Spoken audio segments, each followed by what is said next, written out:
ہر چہرے میں آتی ہے نظر یار کی صورت، ہر چہرے میں آتی ہے نظر یار کی صورت۔ سرکار حضرت واصف علی واصف رحمۃ اللہ علیہ کی مجلس میں کسی نے سوال کیا کہ حضور کیا انسان خیال پر کنٹرول کر سکتا ہے؟ تو آپ رحمۃ اللہ علیہ نے فرمایا خیال پر کنٹرول صرف محبت والا کر سکتا ہے۔ جب خیال ایک خیال میں گم ہو جائے تو پھر دوسرے خیال کی گنجائش ہی نہیں رہتی۔ خیال نہ دور کا ہے نہ قریب کا ہے، بلکہ یہ نصیب کا ہے۔ یہ نصیب کی منزل ہوتی ہے کہ جب کوئی چاہے عطا کر دے۔ خدا نہ خواستہ کسی کو گھر سے خبر آ جائے کہ فائر بریگیڈ کی ضرورت ہے تو اس کو کوئی غیر خیال کیسے آئے گا؟ کبھی نہیں آئے گا۔ تو اس کے لیے تو محویت پیدا ہو جائے گی کہ یہ کام پہلے کرنا ہے۔ جب بہت ایمرجنسی پیدا ہو جائے تو آپ لوگوں میں محویت پیدا ہو جاتی ہے اور دوسرا خیال چلا جاتا ہے۔ تو یہ آپ کو محو کرنے والی ایمرجنسیاں ہیں اور حادثے ہیں۔ وہ وقت جب کہ آپ کو محو کرنے والی محبت پیدا ہو جائے تو پھر ہر شے کے اندر محویت ہو جائے گی۔ تو کثرت خیال سے بچنے کا طریقہ واحد خیال ہے، اور وحدت خیال سوائے محبوب کے کوئی نہیں دے سکتا کہ ہمہ حال اسی کا خیال ہو، تنہائی میں اس کا خیال ہو اور محفل میں اس کا خیال ہو۔ یکسوئی کی بات پنہارن سے سیکھ، سب سکھیوں سے بات کرے پر دھیان گگر کے بیچ۔ تو پانی بھرنے والی لڑکی سر پر گھڑا لیے سب سہیلیوں سے باتیں کرتی جاتی ہے، مگر اس کا دھیان گھڑے کی طرف ہوتا ہے کہ کہیں گھڑا نہ گر جائے اور یہ سلامت رہے۔ مطلب یہ کہ محبت والوں کا خیال ہوتا ہے کہ وہ محبوب کے خیال سے ایک لحظہ غافل نہیں ہوتے۔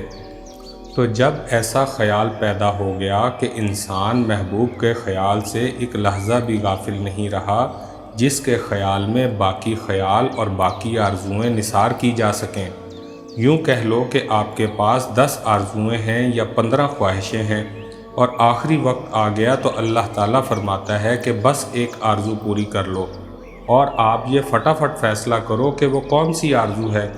تو وہ جو آخری آرزو بچ جائے گی اس سے آپ کو محبت ہوگی۔ اس آخری آرزو کو ڈیولپ کرنا ہی سارا کام ہے۔ تو وہ آرزو جو باقی آرزوؤں کو کھا جائے وہ محبت ہے۔ اب نہ زمین نہ وہ زماں، اب نہ مکان نہ لا مکان، تو نے جہاں بدل دیا آ کے میری نگاہ میں۔ تو محبت میں نگاہ میں ایسی چیز آئی کہ زمین بھی بدل گئی، آسمان بھی بدل گیا، بلکہ دونوں جہاں ہی بدل گئے۔ مطلب یہ کہ آپ کی نگاہ کو محبوب کی ہر شے بدل گئی۔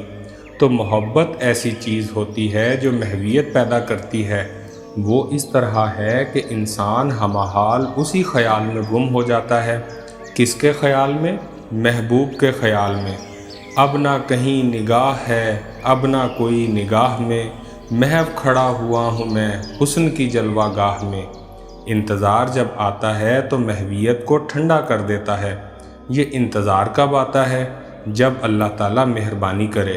یہ نصیب سے آتا ہے، اور زندگی ایسے واقعات سے بھری پڑی ہے کہ کسی گلی سے نکل کر اور کسی موڑ سے نکل کر کوئی بات آپ کو مسرور کر دے۔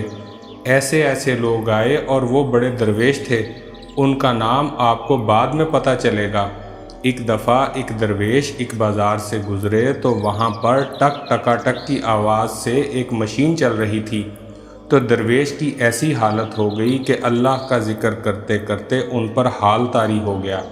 تو مطلب یہ ہے کہ اس کے اندر اللہ ہی اللہ ہو گئی۔